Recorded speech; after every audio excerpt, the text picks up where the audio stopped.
ready to play a little basketball? Then check out my review of NBA 2K20 coming up next on Mumbles.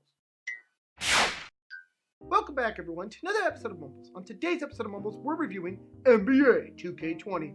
Oh! Now that I'm done getting hit by balls, let's talk about NBA 2K20. NBA 2K20 is a game that is available for the price of $59.99 on the following systems. Those systems include Xbox One, Nintendo Switch, PlayStation 4, and PC. But what the heck is this game about? Let me read you the description from Amazon.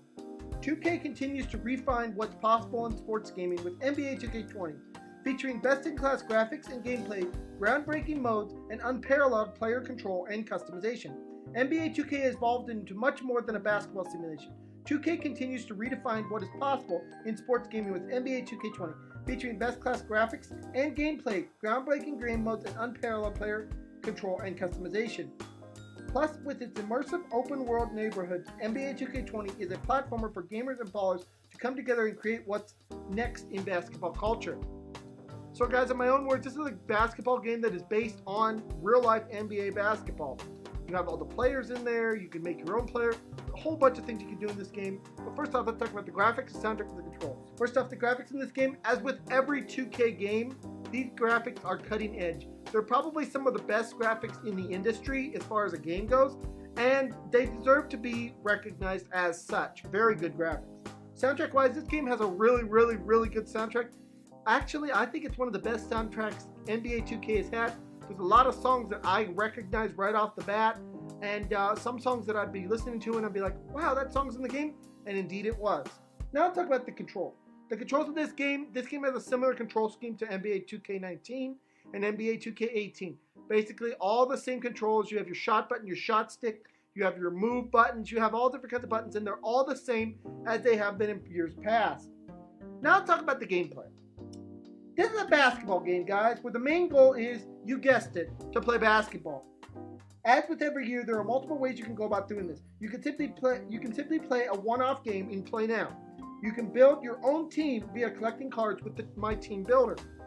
You can run your own team season. So you can pick your favorite team and run your season with their season mode and their GM mode. And finally, you can build your very own player in the My Player Game Player mode. In this mode, you basically take your own character through the story and have him go from 0 to hero, upgrading them along the way to make them the best player that they can be. New to this year, there is also now the WNBA, in which you can play basically as the GM, do a season with your NBA team, or just play Now with your WNBA team of your choice. Very cool options. Beyond that, the most things that have changed from NBA 2K20 to NBA 2K19 focus on cleaning up ball movement. Now by this I mean ball handling. So in years past, basically ball handling just wasn't that great. In this year, things are more fluid. You can really see the speed difference between someone with great handles and someone with bad handles. They really did a great job of cleaning up the ball handling movements in this game. They also gave the badges in this game a lot more impact. You can tell when someone has a special badge. For example, Slither, they can get away from contact and stuff like that. You can tell when someone has that badge. It actually matters in this year to have good badges. As with every year, they did improve their My Player mode, their story. It's got a whole brand new story to it, where basically you are a four-year player in college and you have to work your way up to the NBA level. They also did their whole My Team thing. A lot of different things going on there with where you can buy packs and things like that. I'm not a big fan of microtransactions, but you can do that if that's something you like and build your own team up from there. One of my favorite modes in this game is the My GM mode, where you can take control of your own team, make decisions, whether you want to make a trade, whether you want to sign this person in free agency, sign that person in free agency. I absolutely 100% love that mode. I've loved it for years, and it's a really nice mode. They didn't make too many improvements to it this year. Kind of just the same thing as it's been in years past. Most of the improvements you're going to see in this game are in the My Player area and in the gameplay aspect. Now let's talk about the cons for this game. The first con that I have is that this game is not a substantial leap from NBA 2K19 to NBA 2K20.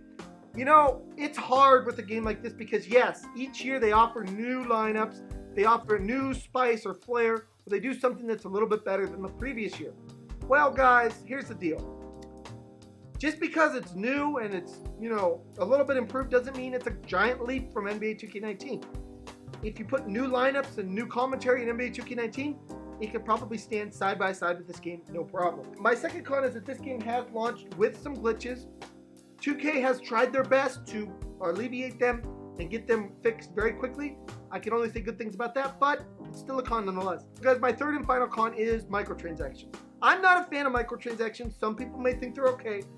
I don't. I paid $60 for a game for a reason. I don't want to have to pay $60 more in order to get a 99 overall character or to be able to build a team in my team. I just don't want to have to do that. And it seems that especially in the My Team builder, that it is laced with microtransactions. Now, it was the same way in NBA 2K19, same way in 2K18, but I just feel like it could do with a little bit less microtransactions. Maybe some kind of path to help people not have to spend that money if they don't want to. Just my 2 cents, and it's a con nonetheless. Finally, guys, now we come to my overall score for this game.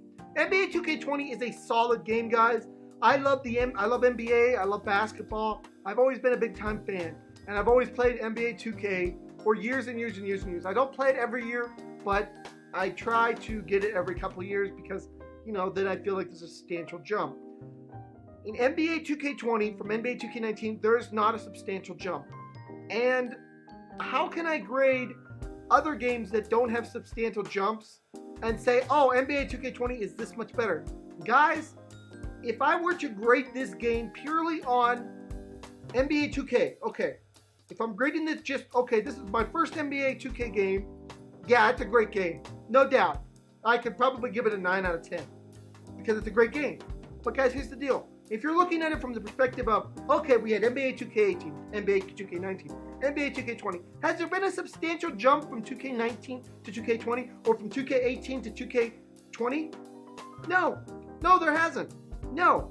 So with that in mind, guys, I can't in good conscience give this game a 9 out of 10. What I'm going to give it today is a 7 out of 10, and I'll give you my reasoning for doing that. First off, microtransactions. I'm not a fan. Not a fan of microtransactions.